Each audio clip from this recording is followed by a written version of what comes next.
कि अरविंद केजरीवाल ने एक चौथी फेल राजा को बोला कि तुम चौथी फेल राजा हो। और आम आदमी पार्टी एकमात्र ऐसी शख्स और एक ऐसी मात्र पार्टी थी जिससे भाजपा, जो अपने आप को दुनिया की सबसे बड़ी पार्टी बोलती है, उसको डर लगता। आप देखिए, 3 बार चुने गए दिल्ली के मुख्यमंत्री, जिनको 70 में से 67 सीटें, 70 में से 62 सीटें दिल्ली की जनता ने दी, उनको रात को अंधेरे में उनके घर में ईडी के लोग घुस जाएं और इस तरीके से उनको गिरफ्तार करके ले जाएं। आज ये बात सच हो गई कि अरविंद केजरीवाल जो दुनिया को और देश को कह रहे थे वो सच था। कोई सवाल जवाब नहीं थे इनके पास। इनको सिर्फ अरविंद केजरीवाल को गिरफ्तार करना था, क्योंकि सर पे आम चुनाव है। भारतीय जनता पार्टी बड़ी बड़ी बातें कर रही है, मगर अंदर से घबराहट है, नर्वसनेस है। और सिर्फ ये है कि अपोजिशन की एक मजबूत आवाज जो देश के कोने कोने में जाके प्रधानमंत्री से सवाल पूछते, उसको दबाने के लिए इलेक्टोरल बॉन्ड जो सरकार की बाह मुरेड़ के सुप्रीम कोर्ट ने उसकी लिस्ट डलवाई, जिसमें आज भारतीय जनता पार्टी पूरी दुनिया के आगे एक्सपोज हो गई कि कैसे ईडी के छापे मारे जाते थे, इनकम टैक्स के छापे मारे जाते थे, कंपनियों को इलेक्टोरल बॉन्ड बनवाने पड़ते थे।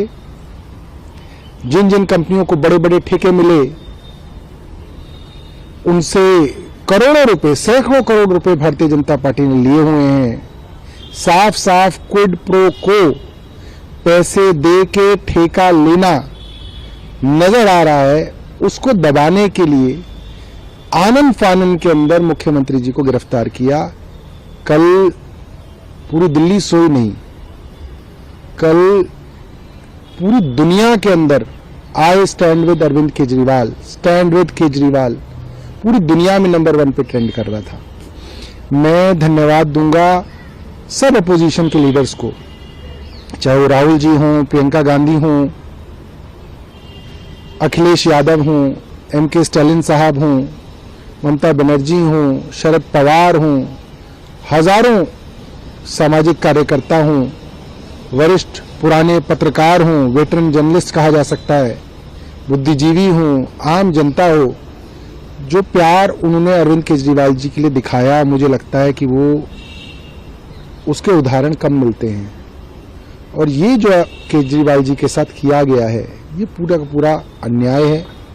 और ये एक छोटी सी पार्टी को कुचलने की, दबाने की, खत्म करने की एक कोशिश है, मगर होगा नहीं। इतिहास गवाह है, जब जब आपने दमन बढ़ाया है, इनकलाब बढ़ा है। सुप्रीम कोर्ट भी गए आप लोग। देखिए, सुप्रीम कोर्ट से हमें कल उम्मीद थी कि रात को सुप्रीम कोर्ट केजरीवाल जी के अरेस्ट के विषय में सुनता। उनकी अरेस्ट से पहले हमने पिटीशन दायर की। हमें उम्मीद थी कि वो रात को सुनेंगे, ऐसा नहीं हुआ। अब जो हमारे लीगल एक्सपर्ट्स हैं वो अब आगे की स्ट्रेटजी बनाएंगे। अभी तय नहीं है कि वो क्या करेंगे, ये लीगल एक्सपर्ट्स हमारे तय करेंगे। नेशन वाइड प्रोटेस्ट का भी बात कही जा रही, गोपाल जी ने ऐलान किया। देखिए, पुलिस जिस तरीके से ITO हमारा जो पार्टी का ऑफिस है, उसको पुलिस ने छावनी में बदल दिया है। आसपास सारे में बैरिकेडिंग कर दी है। बस ना आए इसलिए बस लोग के जो बस रखते हैं लोग, उनको धमकाया गया है। ITO मेट्रो स्टेशन बंद कर दिया गया है। तो अब तानाशाही का वो आलम है कि मॉडल कोड ऑफ कंडक्ट के अंदर भी सरकार अपनी पूरी चला रही है। तो काहे का इलेक्शन कमीशन है? चल तो वही रहा है जो सरकार चाह रही है। जो केंद्र चाह रहा है वो दिल्ली पुलिस कर रही है। तो मॉडल कोड ऑफ कंडक्ट किस चीज का है? ये तो सरकार की पूरी तानाशाही है। इसके अलावा बीजेपी जो है मुख्यमंत्री जी से रेजिग्नेशन की डिमांड कर रही है। आज बीजेपी का काला चेहरा पूरे देश के सामने है। उनकी बेशर्मी, उनका घटियापन आज सबके सामने एक्सपोज हो गया। खुद तो ईडी के छापे मार मार के इलेक्टोरल बॉन्ड ले रहे हैं और एक ईमानदार चुने हुए कट्टर देशभक्त मुख्यमंत्री से सवाल पूछ रहे हैं।